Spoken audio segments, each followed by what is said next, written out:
Dernière nouvelle du Moyen-Orient.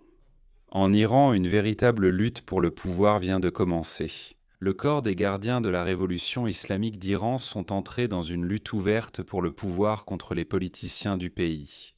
Et cette rivalité empêche de signer un accord de paix avec les États-Unis d'Amérique. La veille, alors que la période de cessez-le-feu entre les États-Unis et l'Iran touchait à sa fin, Donald Trump a annoncé la prolongation du cessez-le-feu avec l'Iran sans préciser de durée exacte. Trump a simplement expliqué qu'il accordait aux factions politiques iraniennes rivales un court laps de temps pour s'unir autour d'une contre-proposition cohérente, sinon la trêve qu'il a prolongée mardi prendra fin. Des initiés affirment qu'il reste 35 jours avant que Trump décide de signer ou non l'accord. Le fait est que les politiciens et les combattants du corps des gardiens de la révolution islamique en Iran ne parviennent pas à s'entendre sur les conditions auxquelles ils souhaitent mettre fin à la guerre.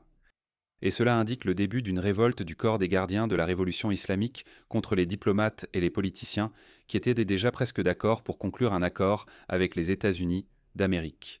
Et maintenant, même les militaires ont cessé. Et les décisions prises par le pouvoir iranien.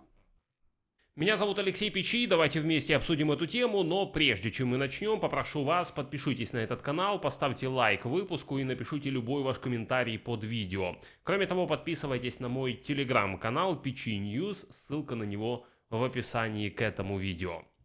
Comme vous le savez sûrement déjà, la veille, le président des États-Unis d'Amérique, Donald Trump, a annoncé la prolongation du cessez-le-feu, avec l'Iran sans indiquer de délai précis. L'annonce a été faite quelques heures avant l'expiration de l'accord de cessez-le-feu, ce qui a permis d'éviter une reprise potentielle de la guerre et une escalade régionale majeure. Cela s'est également produit alors que le voyage prévu mardi du vice-président J.D. Vance à Islamabad a d'abord été reporté puis repoussé à une date indéterminée, après que l'Iran a complètement refusé de participer à un nouveau cycle de négociations de paix. Voici où débute la confusion que nous allons analyser pour comprendre la situation. Comme vous l'imaginez, dans ce brouillard de paix créé par Trump, il est difficile de s'y retrouver. Nous allons clarifier cela maintenant.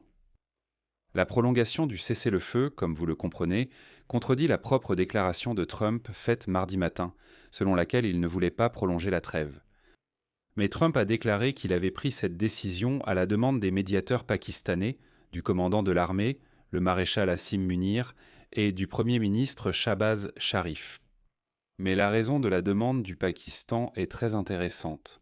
Pourquoi le Pakistan s'est-il adressé à Trump et a-t-il dit « Repoussons encore de quelques jours la reprise de la guerre et prolongeons le cessez-le-feu » Comme le dit Donald Trump lui-même, je cite, « En raison d'une grave division au sein du gouvernement iranien. On nous a demandé de suspendre l'attaque contre l'Iran jusqu'à ce que ses dirigeants et représentants puissent présenter une proposition commune.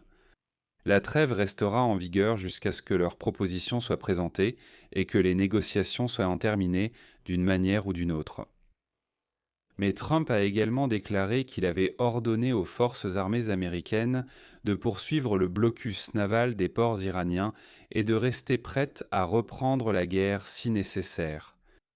De leur côté, les Iraniens continuent d'affirmer publiquement qu'ils ont remporté la victoire et qu'ils n'ont demandé à personne de prolonger la trêve.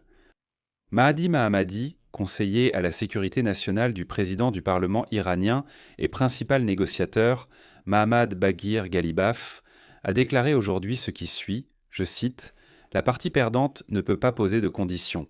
La poursuite du blocus ne diffère en rien des bombardements et doit être affrontée militairement. » De plus, la prolongation de la trêve par Trump signifie sans aucun doute un gain de temps pour porter une frappe soudaine. Le moment est venu pour l'Iran de prendre l'initiative. Si vous n'avez pas compris, je vais reformuler. Ce conseiller de Ghalibaf appelle donc l'Iran à attaquer en premier.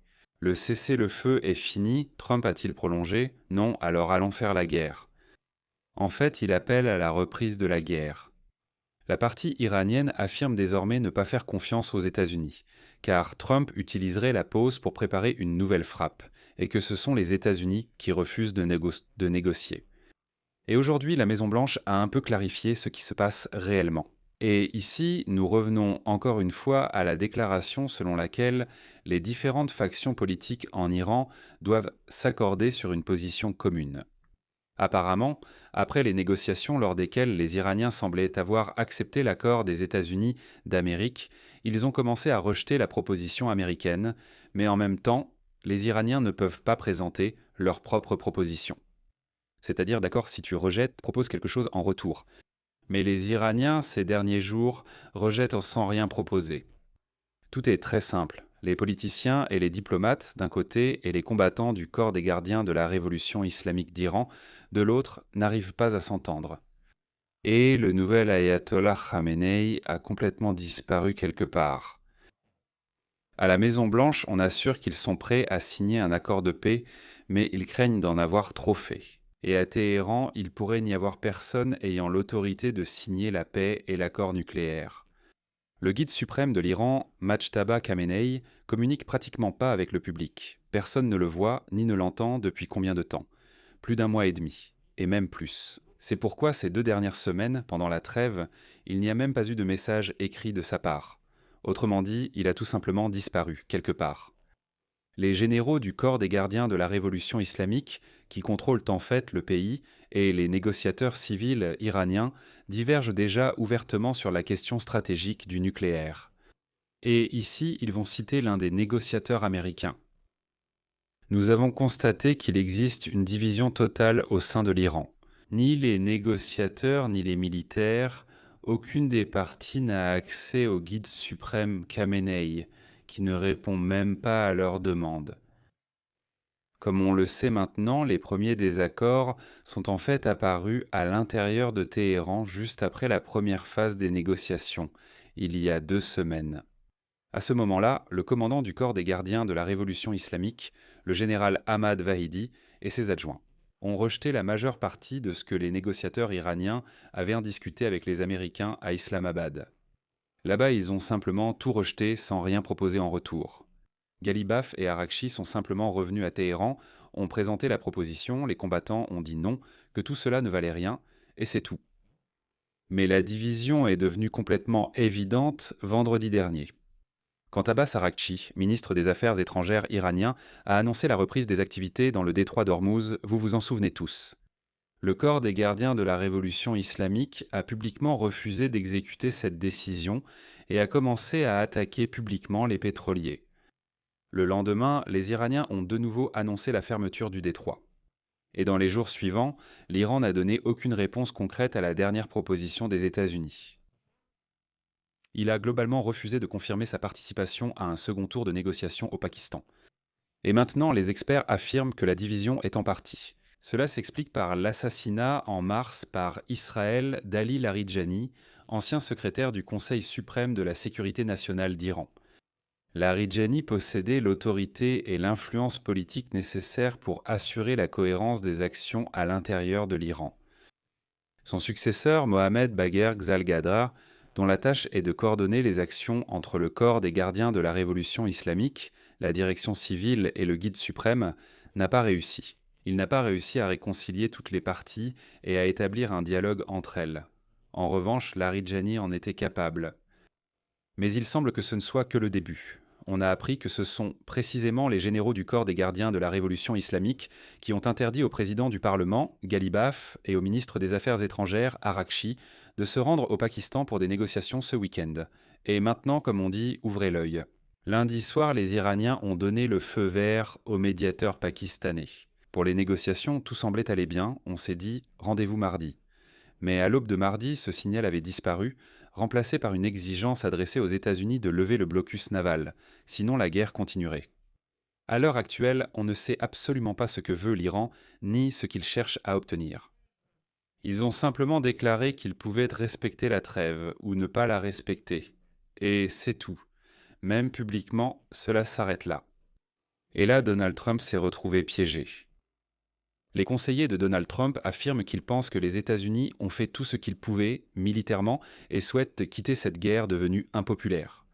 Mais que faire lorsque ton adversaire est devenu incontrôlable? Lorsque les règles en Iran sont dictées par le corps des gardiens de la révolution islamique, Il semble que la seule option soit la reprise de l'opération militaire américaine, ce que nous verrons très probablement dans les prochains jours.